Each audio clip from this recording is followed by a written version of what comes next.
ఏం మైక్ ఏం తమ్ముళ్ళు హుషారుగా ఉన్నారా? మా యువతను చూస్తున్నా, చాలా జోరుగా ఉన్నారు, హుషారుగా ఉన్నారు.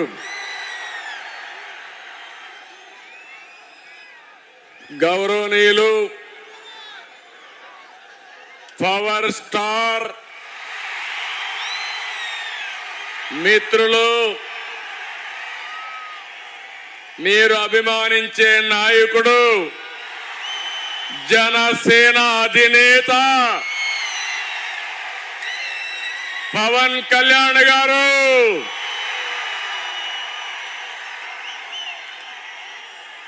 గౌరవనీయులు నటసింహ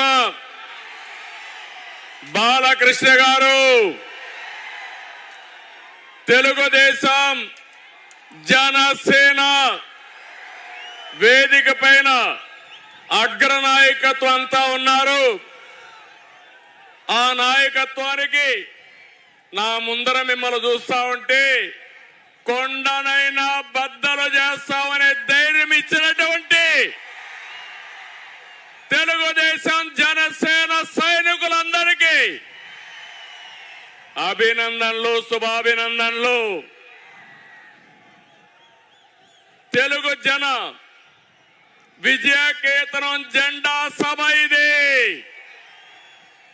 ఈ రోజు 28వ తారీఖు ఫిబ్రవరి నెల 2024 తాడేపల్లిగూడెం చరిత్ర తిరగరాసే రోజు ఈ రోజని మరొకసారి మీ అందరికీ విజ్ఞప్తి చేస్తున్నా. అవునా కాదా తమ్ముళ్ళు అని మిమ్మల్ని అడుగుతున్నా. అవునా కాదా ఆడబిడ్డలని మిమ్మల్ని అడుగుతున్నా. రాష్ట్రాన్ని తమ్ముళ్ళు మనం ఇక్కడ మాట్లాడుకునేది బయట కూడా చూపించాలి. నాకు ఎదురుగా ఉండే అందరూ మీ జెండాలు దించాలి. తెలుగుదేశం జనసేన జెండాలు దించి మీటింగ్ అవుతానే మళ్ళా ఎగరేద్దాం. కొంచెం దించండి, లేకుంటే మడిచి పెట్టుకోండి. బ్యానర్ కూడా తమ్ముడు, బ్యానర్ కూడా భీమవరం బ్యానర్ కూడా నువ్వు సంసిద్ధం నాకు తెలుసు. బ్యానర్ కూడా దించండి దయచేసి. క్రమశిక్షణ కలిగిన మా తమ్ముళ్ళు, యువత, మనం పోరాడవలసింది. వైఎస్ఆర్ కాంగ్రెస్ దొంగలున్నారు, దొంగల పైన పోరాడుతున్నాం.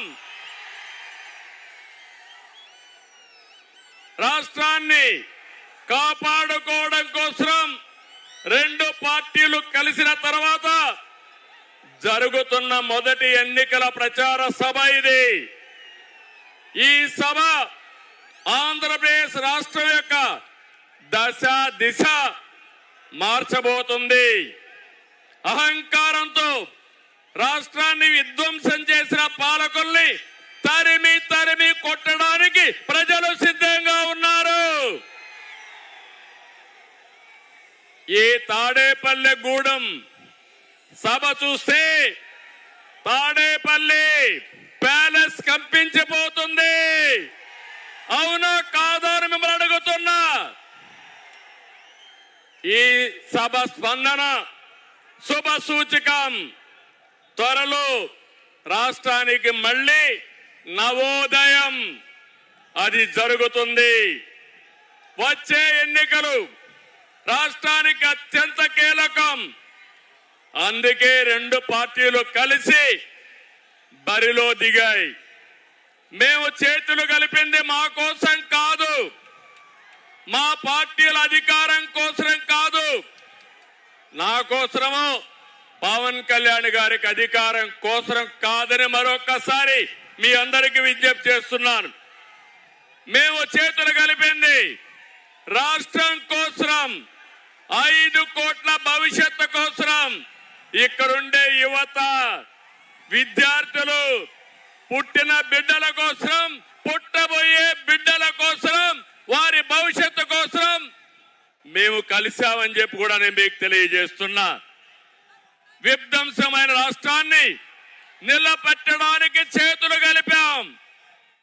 హత్యకు గురైన ప్రజాస్వామ్యాన్ని తిరిగి బతికించడానికి మేము చేతులు కలిపాం.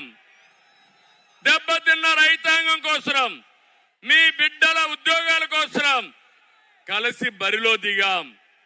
ప్రభుత్వ బాధలతో చిత్రమవుతున్న పేదవాడిని కాపాడడానికి ఇద్దరం కలిసి అడుగేస్తున్నాం. మా పొత్తు వైసీపీ విముక్త ఆంధ్రప్రదేశ్ కోసం, తెలుగువాడి ఆత్మ గౌరవాన్ని కాపాడడం కోసం నేను అడుగుతున్నా. తెలుగు వారికి రోషం ఉందా తమ్ముళ్ళు అని అడుగుతున్నా. మాకు రోషం ఉంది, సత్తా చూపిస్తామని గట్టిగా చప్పట్లు కొట్టి హర్షాన్ని ఆమోదాన్ని తెలియజేయండి.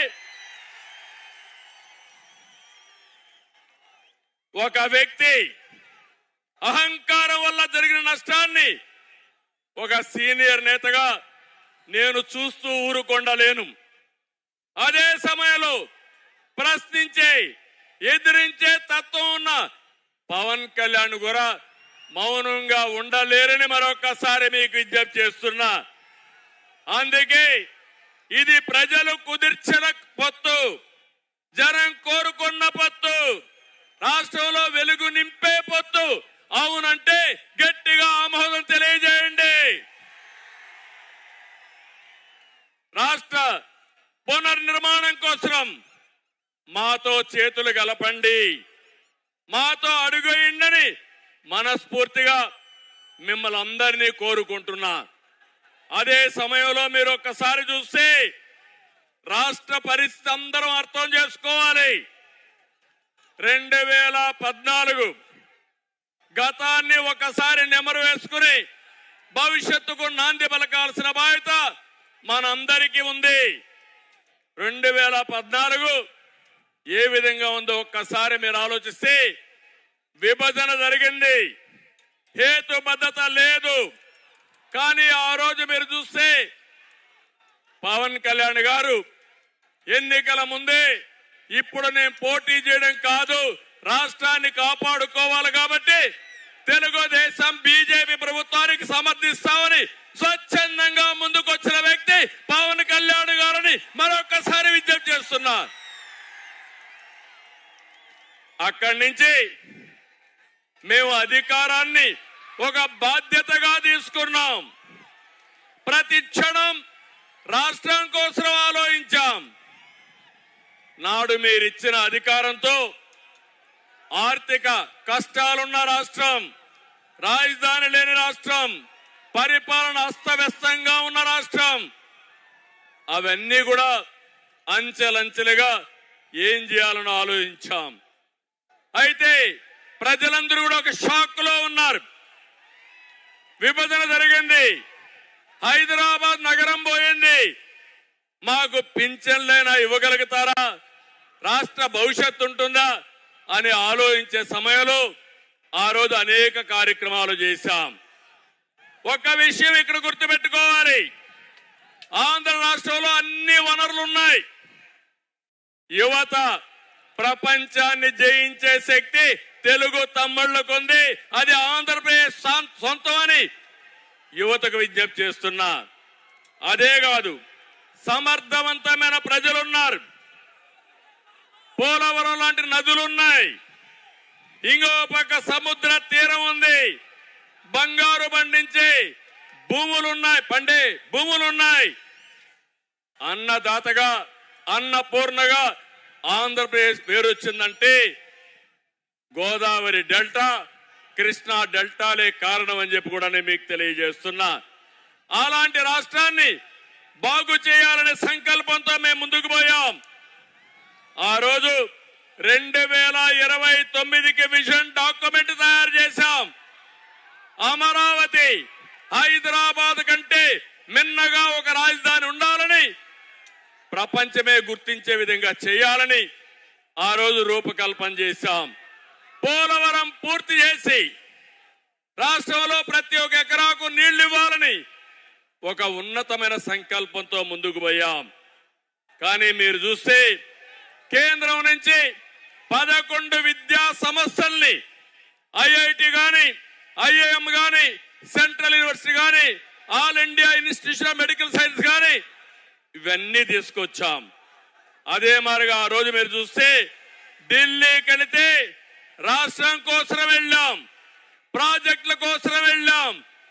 ఆ రోజు అనేక విషయాల్లో సాధించుకొని తిరిగి వచ్చాం. ప్రపంచమంతా తిరిగి యువతకు ఉద్యోగాలు ఇవ్వాలని 16 లక్షల కోట్ల రూపాయలు పెట్టుబడులు తెచ్చాం. 10 లక్షల మందికి ఉద్యోగాలు ఇచ్చాం. ఈ రోజు మీరు చూస్తామంటే ఇవన్నీ కూడా ఇటుక పేర్చి కట్టినటువంటి సౌదాన్ని జగన్ వచ్చి ఒక గొడ్డలి పెట్టుతో మొత్తం నాశనం చేసే పరిస్థితికి వచ్చాడని చెప్పి కూడా మీకు తెలియజేస్తున్నా. తమిళలో ఇక్కడ మీరున్నారు. ఈ రోజు రాష్ట్రంలో ఒక సైకో పాలన ఉంది, అవునా కాదా అని మిమ్మల్ని అడుగుతున్నా. ఉంది అంటే చేలిపైకి ఎత్తండి. ఏ రాష్ట్రంలో అయినా సైకో పాలన ఉందా అని మిమ్మల్ని అడుగుతున్నా. ఏ ముఖ్యమంత్రినైనా సైకో అన్నారా అని మిమ్మల్ని అడుగుతున్నా. గట్టిగా చెప్పండి, రాష్ట్రం అంతా వినపడాలి. మా పొత్తు కూడా ఎందుకో మీరు ఆలోచిస్తే మీకు ఒక అవగాహన వస్తుంది. ఏ ముఖ్యమంత్రి అయినా ఒక అభివృద్ధి కార్యక్రమాలు చేసి తద్వారా పరిపాలన చేస్తారు. కొత్తగా ముఖ్యమంత్రి అయిన వ్యక్తి ఒక పక్కన మీరు చూస్తే ఒక సంక్షేమము ఒక అభివృద్ధికో నాంది పలుకుతారు. కానీ దురదృష్టం, ఈ ముఖ్యమంత్రి మొట్టమొదటిసారిగా మా ఇంటి పక్క నుండి ప్రజా వేదిక కూల్చి ఈయన పరిపాలన ప్రారంభించాడంటే ఎలాంటి వ్యక్తి ఒక్కసారి మీరు ఆలోచించుకోండి. అది ఇతని నిజమైన నైజం. ఏది కూడా ఒక పద్ధతి ప్రకారం చేయకుండా ఎక్కడికక్కడ ఒక విధ్వంసానికి దారి తీశాడు.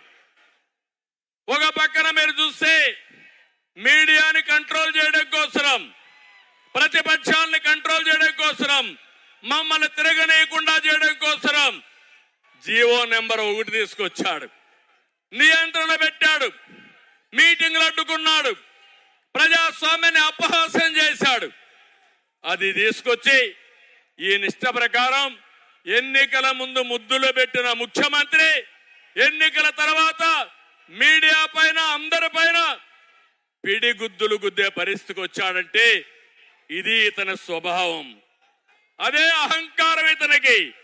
ఇంకో పక్క మీరు చూడండి, ఈస్ట్ గోదావరి జిల్లాలో డ్రైవర్ సుబ్రహ్మణ్యాన్ని చంపి ఈయన కారులో, ఎమ్మెల్సీ కారులో డోర్ డెలివరీ చేశాడంటే ఎలాంటి అహంకారమో మీరు ఒక్కసారి ఆలోచించుకోవాల్సిన అవసరం ఉంది.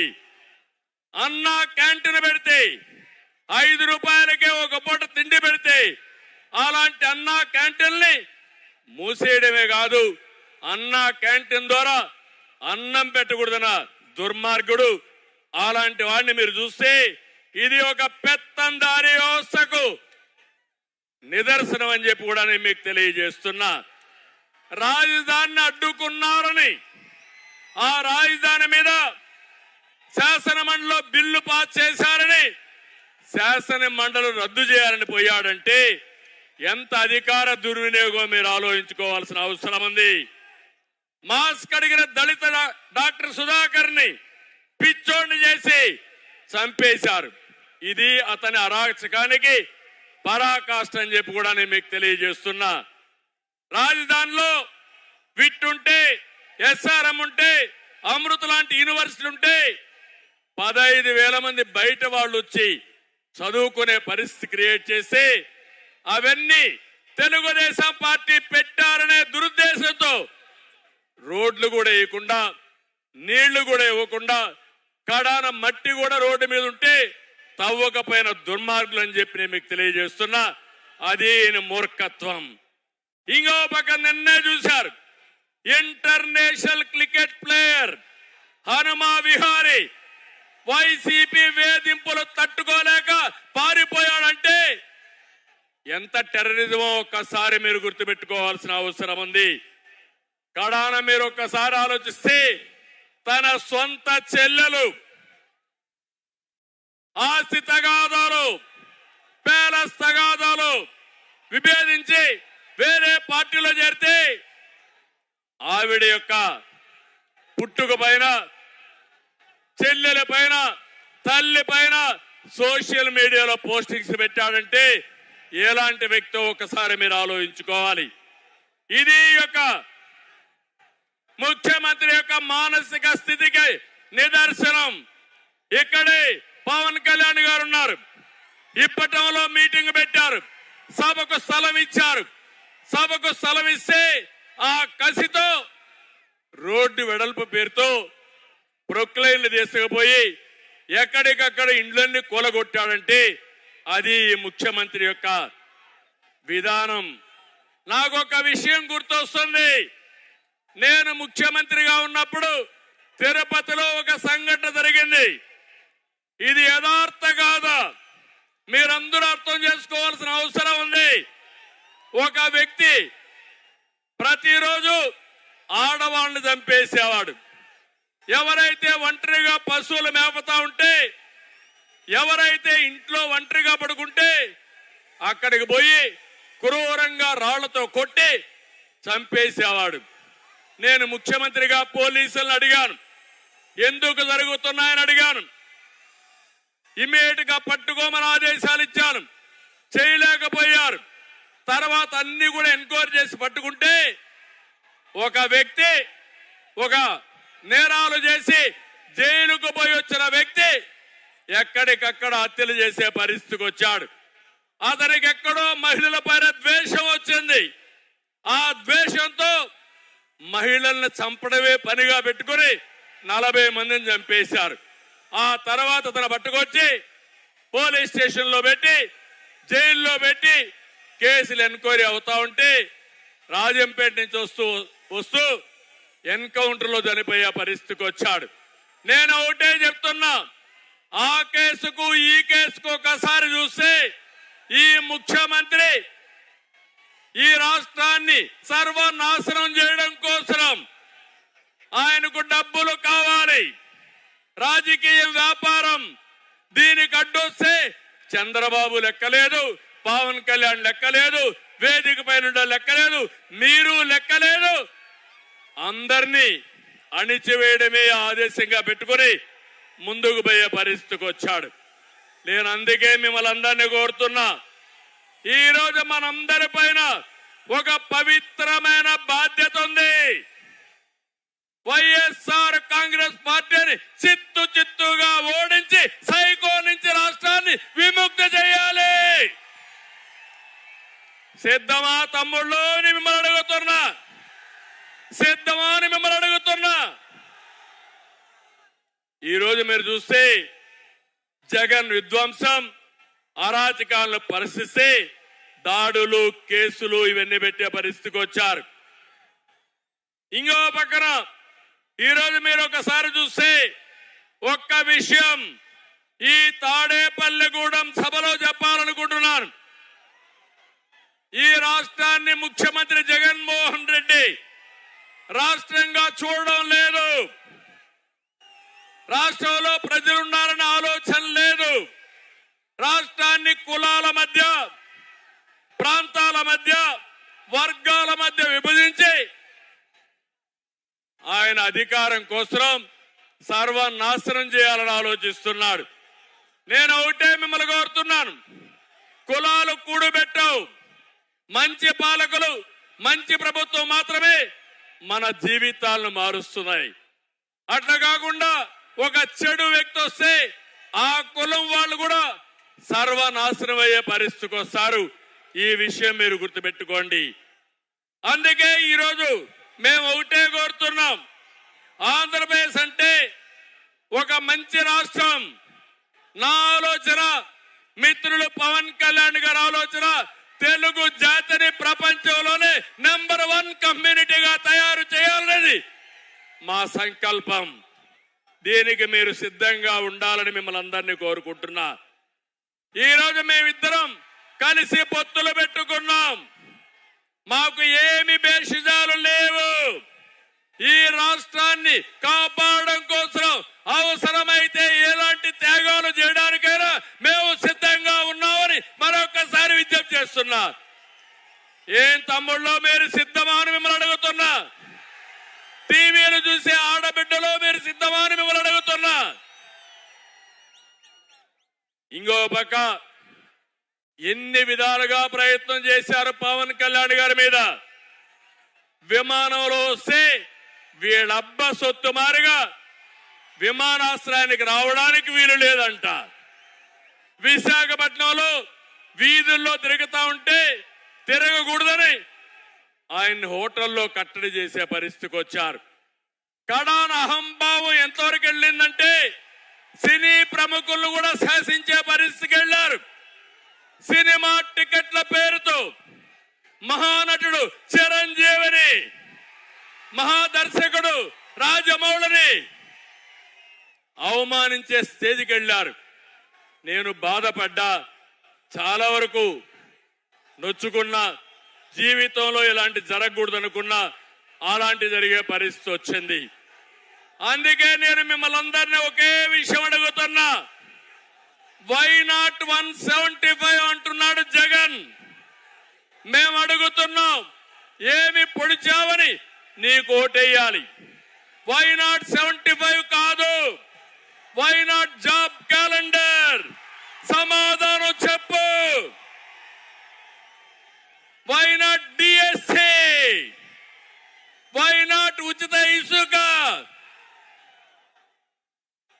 ఇప్పుడే మిమ్మల్ని చూస్తా ఉంటే నాకు అనిపిస్తుంది, వై నాట్ 175 కాదు తమ్ముళ్ళు, వై నాట్ పులివెందల? అవునా కాదా? పులివెందల్లో కూడా ఓడించాలా లేదా? ఓడించాలంటే తాడేపల్లి శబ్దం పులివెందలు నిలబడాలి. గట్టిగా చెప్పండి.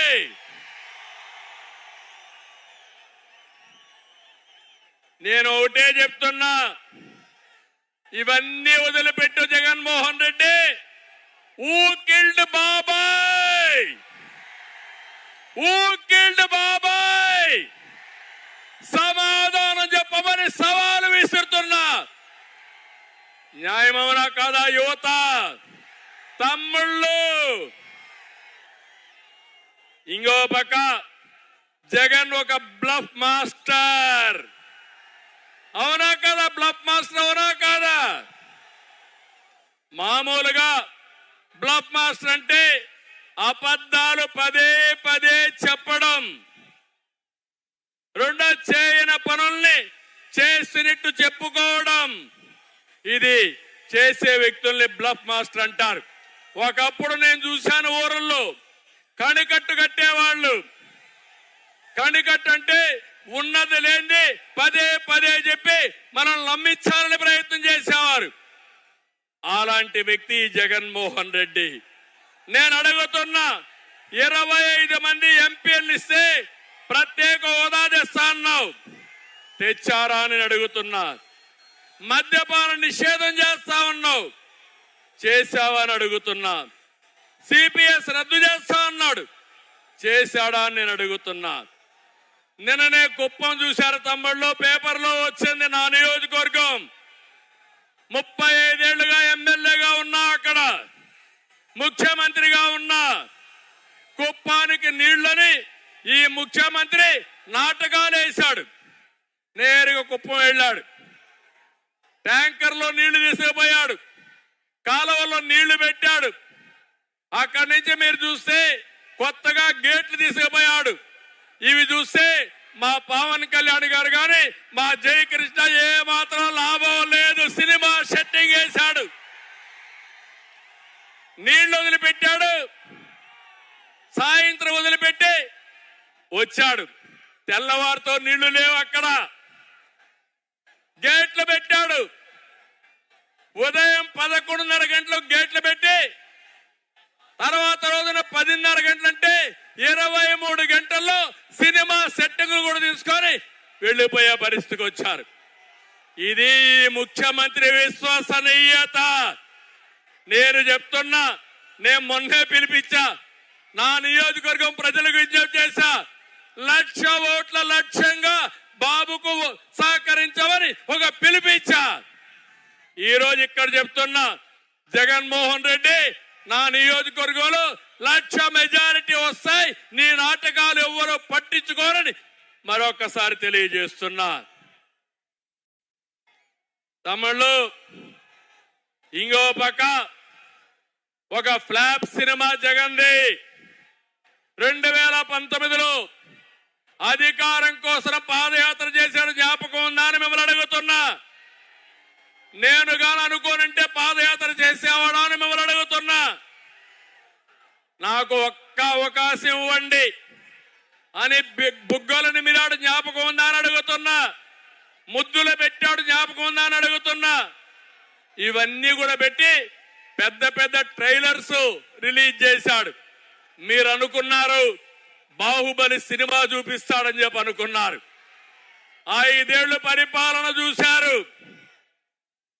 ఎక్కడికక్కడ అట్టర్ ఫ్లాప్ అయింది. నమ్మి ఓట్లేసిన వారు చీకొడుతున్నారు. ఆ సినిమా అట్టర్ ఫ్లాప్. దీనికి సీక్వెల్ ఉండదు. ఒకటే తెలుసుకోవాలి తమ్ముళ్ళు, జనసేన సైనికులు, తెలుగుదేశం తమ్ముళ్ళు ఒకటే గుర్తుపెట్టుకోవాలి. అట్టర్ ఫ్లాప్ అయిన సినిమాకి మళ్ళా సీక్వెల్ ఉంటుందా తమ్ముళ్ళు? అందుకే ఆ సినిమా అయిపోయింది, 40 రోజులే ఉంది. వైసీపీ రౌడీలకి రియల్ సినిమా 40 రోజుల తర్వాత చూపిస్తామని ఈ సభ ద్వారా హెచ్చరిస్తున్నా. జనసేన తెలుగుదేశం పొత్తు సూపర్ హిట్, అవునా కాదా? సూపర్ హిట్ అయితే గట్టిగా చప్పట్లు కూడా చెప్పండి. నీ కుట్రలు, నీ కుతంత్రాలు అట్టర్ ఫ్లాప్, విధ్వంసానికి ఒక ఫుల్ స్టాప్.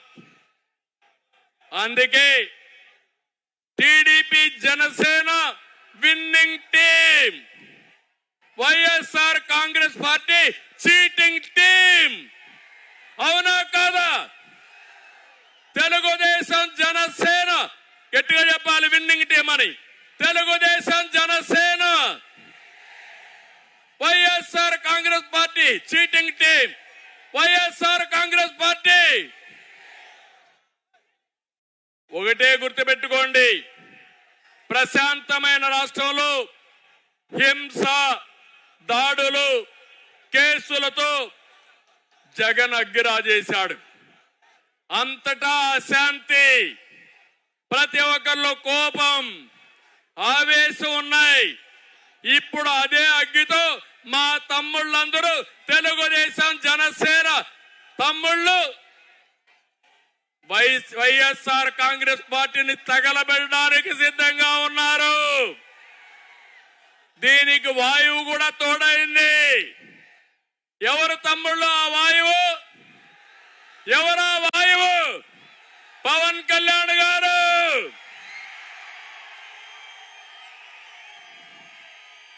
ఇక అగ్గికి వాయువు తోడైతే ఏమవుతుంది? వైఎస్ఆర్ కాంగ్రెస్ పార్టీ బుగ్గైపోతుంది. అవునా కాదా అని మిమ్మల్ని అడుగుతున్నా. అందుకే ఈరోజు మీ అందరికీ ఒకటే విజ్ఞప్తి చేస్తున్నా, మేమిద్దరం కలయిక ఈ రాష్ట్ర భవిష్యత్తు కోసం చేసిన కలయిక. ఈరోజు 99 సీట్లు అనౌన్స్ చేశాం, మిగిలిన సీట్లు కూడా అనౌన్స్ చేస్తాం. ఈ 2 కూడా మీ ఆశీర్వాదాల కోసం మొదటి మీటింగు ఈ తాడేపల్లిగూడెంలో పెట్టాం. ఇది చూసిన తర్వాత నాకు అర్థమైపోయింది, ఈ గెలుపు ఎవ్వడు ఆపలేడు. గెలుపు మనదే, అవునా కాదా? అయితే మేము కూడా ఒక బాధ్యతగా అభ్యర్థుల ఎంపిక కూడా చేస్తున్నాం. 1,30,00,000 మందిని ప్రజాభిప్రాయం సేకరణ చేసి ఎక్కడికక్కడ అవగాహన చేసి ప్రజల్లో ఎవరుంటారో వాళ్ళనే అభ్యర్థులుగా పెట్టడానికి ముందుకెళ్తున్నాం. ఈ అభ్యర్థులు చూసిన తర్వాత జగన్లో భయం మొదలైంది. దీంతో మళ్ళా అభ్యర్థులు మారుస్తానంటున్నాడు. మన అభ్యర్థులు విద్యావంతులు, పేరున్న వారు. జగన్ అభ్యర్థులు స్మగ్లర్లు, రౌడీలు. వైసీపీ అభ్యర్థులు మళ్ళా గెలిస్తే రక్షణ ఉంటుందా అని మిమ్మల్ని అడుగుతున్నా. అందుకే బూతులు మాఫియా నేతలు కావాలన్నా, ప్రజలకు సేవ చేసి మంచి వ్యక్తులు కావాలన్నా మీరే ఆలోచించండి. రాష్ట్రాన్ని పునర్నిర్మాణం చేసుకోవాలి, మంచి చేయాలని తపన మాలో ఉంది, సంకల్పం ఉంది, బాధ్యత ఉంది. కావాల్సింది మీ మద్దతు ఇస్తామని ఆశీర్వదించమని మరొక్కసారి కోరుతున్నా. జగన్ రాష్ట్రాన్ని ఎలా దోచుకోవాలో స్కెచ్ ఉంది. మా దగ్గర రాష్ట్రాన్ని ఎలా అభివృద్ధి చేయాలి, ఎలా నిలబెట్టాలని బ్లూ ప్రింట్ ఉందని మీ అందరికీ విజ్ఞప్తి చేస్తున్నా. బాధుడు లేకుండా సంక్షేమం చేస్తాం, కోతలు లేకుండా పథకాలు ఇస్తాం, పెట్టుబడులు తెచ్చి సంపద సృష్టిస్తాం, నీళ్లు ఇచ్చి రైతులు బతికిస్తాం, యువతకు ఉద్యోగాలు ఇస్తాం. ఈ మాఫియా పాలకుడు తాను దోచుకున్న డబ్బులతో మళ్ళా మీ దగ్గరకు వస్తున్నాడు. నేను ఒకటే మిమ్మల్ని కోరుతున్నా, మేము సంపాదించే సంపద ద్వారా వచ్చే ఆదాయం ఈ పేదవాళ్ళకే ఇస్తాం. అది అనునిత్యం జరుగుతుందని చెప్పి కూడా నేను మీకు తెలియజేస్తున్నా. అందుకే సూపర్ 6 అనే కార్యక్రమం తీసుకొచ్చాం. రేపో ఎల్లుండో మళ్ళీ అన్ని వర్గాల్ని న్యాయం చేసేట్టుగా బీసీ డిక్లరేషన్ ఇస్తాం, ఎస్సీకి డిక్లరేషన్ ఇస్తాం, ఎస్టీల కోసం ఆలోచిస్తాం, మైనారిటీల కోసం చేస్తాం, మహిళల కోసం ఆలోచిస్తాం, రైతుల కోసం ఆలోచిస్తాం. కడకు ఉద్యోగులకు కూడా న్యాయం చేసే విధంగా తెలుగుదేశం పార్టీ జనసేన ఎన్నికల మేనిఫెస్టో తొందరలోనే రిలీజ్ చేస్తామని ఈ సభ ద్వారా మీకు తెలియజేస్తున్నా. అందుకే ఒక్క విషయం నేను మిమ్మల్ని అందరినీ కోరుతున్నా. ఈరోజు ఈ పవిత్రమైన సభలో, రాష్ట్రాన్ని కాపాడే ఈ మహాసభలో ఒకే విషయం మిమ్మల్ని కోరుతున్నా. మనం ఐక్యంగా ఉండడానికి, ఈ రాష్ట్రం బాగు కాకుండా చూడడానికి అనేక కుట్రలు కుతంత్రాలు చేస్తారు. ప్రతి ఒక్క వ్యక్తి అప్రమత్తంగా ఉండాలి. ఆ అప్రమత్తంగా లేకపోతే రాష్ట్రం నాశనం అయిపోతే, రాష్ట్రం నష్టపోతే అందులో కూడా మనం కూడా బాగాలి. అందుకే అందరికీ సీట్లు ఇవ్వలేకపోవచ్చు, కానీ అటు జనసేన ఇటు తెలుగుదేశం కోరుకున్న వాళ్ళందరికీ సీట్లు ఇవ్వలేం. కానీ ఒకటి మాత్రం మేము హామీ ఇస్తున్నా ఈ మహాసభలో, పవన్ కళ్యాణ్ గారి సమక్షంలో. అది ఏంటంటే, పని చేసిన ప్రతి ఒక్క కార్యకర్తకు, నాయకుడికి న్యాయం చేసే బాధ్యత ఈ రెండు పార్టీలు, ఈ ఇద్దరు నాయకులు మేము తీసుకుంటాం. ఒక్క విషయం మీరు గుర్తుపెట్టుకోండి, నేతలు ఎవరు ఎగోకు పోవద్దండి. ఎవరు ఎక్కువ కాదు, ఒకరు తక్కువ కాదు. ఒక పార్టీ వెనకాన మరో పార్టీ నడవడం లేదు. రెండు పార్టీలు కలిసి ప్రజల కోసం అడుగులేస్తున్నాం. పార్టీల నిర్ణయాన్ని ఆదేశాల్ని అర్థం చేసుకున్న తెలుగుదేశం జనసేనకులకి శిరస్సు వంచి నా నమస్కారాలు తెలియజేస్తున్నా.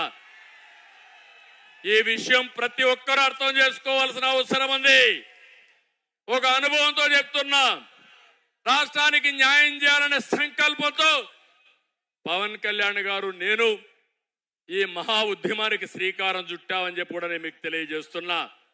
ప్రజల జీవితాల్ని ఛిద్రం చేసిన ఫ్యాన్ని టీడీపీ జనసేన కొట్టే దెబ్బకు ముక్కలైపోవాలి. చేస్తారా తమ్ముళ్ళని మిమ్మల్ని అడుగుతున్నా. కలిసి పని చేయండి, కసితో పనిచేయండి, కష్టపడి పనిచేయండి. అలాంటి కార్యకర్తలకు నష్టం జరగకుండా చూసే బాధ్యత మాది. పొత్తు గెలవాలి, రాష్ట్రం నిలవాలి, ప్రజల బ్రతుకులు వెలగాలి. టీడీపీ జనసేన పొత్తు సూపర్ హిట్. ఆంధ్రప్రదేశ్ ఇక అన్స్టాపబుల్. ఆంధ్రప్రదేశ్ ఇంకా అన్స్టాపబుల్. అందుకే అడుగుతున్నా, గట్టిగా పౌరుషంగా చెప్పాలి. తెలుగుదేశం జనసేన పొత్తంటే ఐక్యత వర్ధిల్లానికి చెప్పాలి. తెలుగుదేశం జనసేన ఐక్యత వర్ధిల్లాలి గట్టిగా. తెలుగుదేశం జనసేన ఐక్యత, తెలుగుదేశం జనసేన ఐక్యత, తెలుగుదేశం జనసేన ఐక్యత. Thank you. మిమ్మల్ని చూశాను, చాలా ఆనందంగా ఉంది. ఈ ఉత్సాహం చూసిన తర్వాత గెలుపు మనదే. ఎన్నికలయ్యే వరకు నిద్రపోవద్దని మరొకసారి విజ్ఞప్తి చేస్తూ అందరికీ నమస్కారాలు. జై హింద్.